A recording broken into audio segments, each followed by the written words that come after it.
1757 সাল 23শে জুনের পর থেকে এই বঙ্গদেশে, এই তাওহিদবাদী বঙ্গদেশে দৃঢ় ব্যক্তিত্ব সম্পূর্ণ সত্যভাষী আত্মমর্যাদাশীল কোনো শাসক আমরা পাইনি। জি হ্যাঁ, একথাই চূড়ান্ত সত্য। যারাই এই বঙ্গদেশে শাসন করেছেন, অর্থাৎ 1757 সালের পর থেকে যারাই শাসন করেছেন, তারা ব্রিটিশদের দালালি করেছেন, কিছু দালালি করেছে আমেরিকার, কিছু দালালি করেছে রাশিয়ার। এইভাবেই আমাদের শাসকরা এই বঙ্গদেশের আপামর মুসলিম জনতার উপর শাসনকার্য চালিয়েছে এবং ওনাদের বিভিন্ন বিষয়াদি আমাদের উপর বাস্তবায়ন করেছে। এই 1757 সালের পর থেকে আমাদের মুসলিমদের বেদনা আকুতি, আমাদের ভালোর জন্য কোনো শাসক কোরআন এবং সুন্নাহ অনুযায়ী কোনো কিছুই করেনি।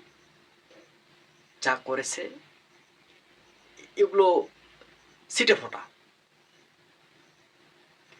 বর্তমান সময়ে আমরা দুই শক্তিকে দেখলাম, এখন একটাকে দেখতেছি,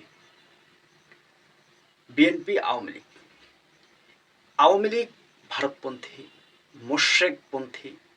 এই মোশরেকরা আমাদের জন্মগত শত্রু, অথচ এই আওয়ামী লীগ মোশরেকদের সঙ্গে হাত করে আমাদের উপর শাসন কার্য পরিচালনা করেছে।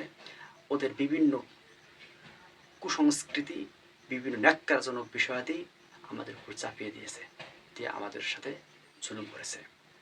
বিএনপি গণতন্ত্র মেনে আমেরিকার দালালি করতেছে এবং আমেরিকা বিশ্ব ব্যাংকের বিভিন্ন এজেন্ডা আমাদের উপর বাস্তবায়ন করতেছে, জোর জবরদস্তি করে আর তা প্রয়োগ করতেছে।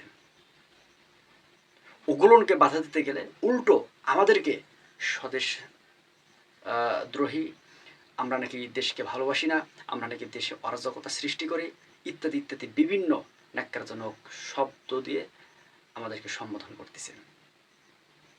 সুপ্রিয় মুসলিম ভাই ও বোনেরা, হে যুবক মুসলিম ভাই ও বোনেরা, আপনাদেরকে বলে রাখি, আমরা মুসলিম জাতি সেরা জাতি। জি হ্যাঁ, কোরআন সুন্নাহই সর্বোৎকৃষ্ট পথপন্থা। এছাড়া পৃথিবীতে যা পথপন্থা আছে সব বাতিল বাতিল বাতিল। কিন্তু দুঃখের বিষয়, পুরো পৃথিবীতে বিশৃঙ্খলা সৃষ্টির জন্য, অর্থাৎ পুরো পৃথিবীতে মুসলিমদের মাঝে বিশৃঙ্খলা সৃষ্টির যা যা উপাদান দরকার, সব এই বাংলাদেশেই তার চাষাবাদ হয়ে যায়। জি হ্যাঁ, সব এই বাংলাদেশেই তার চাষাবাদ হয়ে যায়। এই বিএনপি বর্তমানে এই তাওহিদবাদী জনতার উপর বিভিন্ন ন্যাক্কারজনক কথাবার্তা বলতেছে। সংসদে বিএনপিপন্থী এমপি হিজাব নিয়ে কটাক্ষ করতেছে। তারপর যারা ভালোর কাজে আদেশ করেন, আমি ব্যক্তিগতভাবে জামাত ইসলামকে সমর্থন করি না, তবে জামাত ইসলাম যে বিষয়াদি, অনেক বিষয়াদি আছে যে তারা অপছন্দ করে এবং তা রোধ করার জন্য তারা কাজ করতেছে, তার মধ্যে আছে মাদক, আরও বিভিন্ন নেশাদার দ্রব্য। এই নেশাদার দ্রব্যে বর্তমান সরকার বাজেটে কর আরোপ করেছে। তো জামাত নাকি আন্দোলন করেছে যে নেশাদার দ্রব্যে অতিরিক্ত কর, এটা জনজীবনে বিপর্যয় ঘটাবে, ইত্যাদি ইত্যাদি। এই কথাগুলো আবার তারেক রহমান চট্টগ্রামে গিয়ে বলে যে বর্তমান সরকার যে বাজেট করেছে সেই বাজেটে নাকি দাম নাকি বৃদ্ধি করা হয়েছে। উনি বলল যে আমরা তো নেশাদার দ্রব্যের উপর কর আরোপ করেছি, তা সেসবের দাম বৃদ্ধি করেছি। তো জামাত ইসলামের এটা পছন্দ হয়নি, তো কাজেই তারা আন্দোলন করতেছে। এইরকম একটা ভুয়া ন্যাক্কারজনক কথা একটা রাষ্ট্রপ্রধান হয়ে একটা দলের উপর চাপিয়ে দিল। মনে করছে যে সে খুবই বুদ্ধিমানের কাজ করছে, অথচ সে যে নির্বোধের কাজ করেছে সে সেটা স্বীকারই করতে যাবে না। জি হ্যাঁ, সে যাবে না, তার দল বলা যাবে না। বন্ধ করে দেওয়া উচিত ছিল নেশাদার দ্রব্যগুলো। সেখানে কর আরোপ করে কি বোঝাতে চায় যে কর আরোপ করলেই জনগণ তা থেকে বিরত থাকবে? হ্যাঁ, তা থেকে বিরত থাকবে? নেশাদার দ্রব্যের সাথে কারা বেশি জড়িত? কারা জড়িত? বেশিরভাগ নেতা নেত্রী, তার সান্ডা ভান্ডারাই তো জড়িত। জি হ্যাঁ, পৃথিবীর যে কোনো দেশেই যান না কেন, নেতার নেত্রী তার সান্ডা ভান্ডারাই এসব মদ গাঁজা ইত্যাদি নেশাদার দ্রব্যের মধ্যে জড়িত। একটা বিষয় আমি অবাক হলাম, এই বিএনপি নাকি বলে সবার আগে বাংলাদেশ, অথচ বাংলাদেশের বর্ডার সীমান্ত আজ বিপর্যস্ত, ক্ষতিগ্রস্ত, বর্ডার এলাকার সীমান্ত এলাকার জনগণ আতঙ্কিত। কিন্তু দুঃখের বিষয়, এই তারেক রহমান তার আমলারা এখন অবধি শক্তিশালী কোনো কথাবার্তা বলেনি ভারত সরকার দিল্লি সরকারের বিরুদ্ধে। উল্টো জামাত ইসলাম একটু বাজেট নিয়ে কি আন্দোলন করেছে, তারেক রহমানের মনে হয় জবান এবার খুলে গেছে, উল্টো পাল্টা বলা বলি শুরু করে দিয়েছে। স্বদেশী লোক হতে পারে একটু মতাদর্শ ভিন্ন জামাত ইসলামের, তাই বলে কি স্বদেশের ভিতরেই গণ্ডগোল শুরু করে দিতে হবে আপনি সরকার প্রধান হয়ে? আর সীমান্তকে গ্রাস করতে যাচ্ছে, দেশকে গ্রাস করতে যাচ্ছে, সেই বিষয়ে আপনার কোনো কথা নেই? এই হচ্ছে আপনার নেতৃত্ব?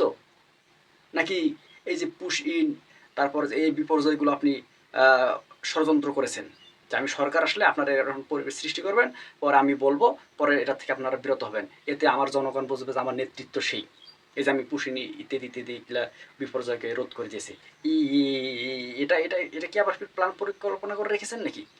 বলা যায় না। কারণ আপনি যে মত পোষণ করেন, যে গণতন্ত্র পোষণ করেন, এই গণতন্ত্র কিন্তু আমরা ঘৃণা করি।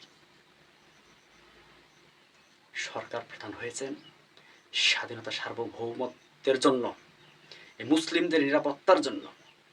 যা প্রয়োজন আল্লাহ তাআলা আপনাকে সেই শক্তি সামর্থ্য দিয়েছেন, আপনি সেটার সদ্ব্যবহার করুন, আমরা চাই। কিন্তু স্বদেশের মধ্যে, স্বদেশী লোকদের মধ্যে বিপর্যয় ঘটানো, এটা আপনার পক্ষে শোভনীয় নয়। আপনি কঠোর হবেন এইসব মুশরিকদের বিরুদ্ধে, যারা দেশকে গ্রাস করতে যাচ্ছে, প্রকাশ্যে বলতেছে, তাদের বিরুদ্ধে আপনি সোচ্চার হবেন। আর আপনার মূল এবং প্রধান লক্ষ্যই হচ্ছে শিরকের বিরুদ্ধে জিহাদ করা, মুশরিকদের বিরুদ্ধে জিহাদ করা, হিন্দুদের বিরুদ্ধে জিহাদ করা, অর্থাৎ যেসব হিন্দুরা এসব শিরকি পূজার মধ্যে লিপ্ত, তাদের বিরুদ্ধে আপনার জিহাদ করা আপনার জন্য ফরজ আইন। আর আপনি না করে উল্টো কাজ করতেছেন, স্বদেশের মধ্যে গণ্ডগোল ইত্যাদি ভুল ভ্রান্তি আবল তাবল বলে বলে দিচ্ছেন। আপনার এমপি মন্ত্রীরা বোরকা নিয়ে ইত্যাদি হিজাব নিয়ে উল্টো পাল্টা কটাক্ষ করতেছে। জি না, এটা শোভনীয় নয়।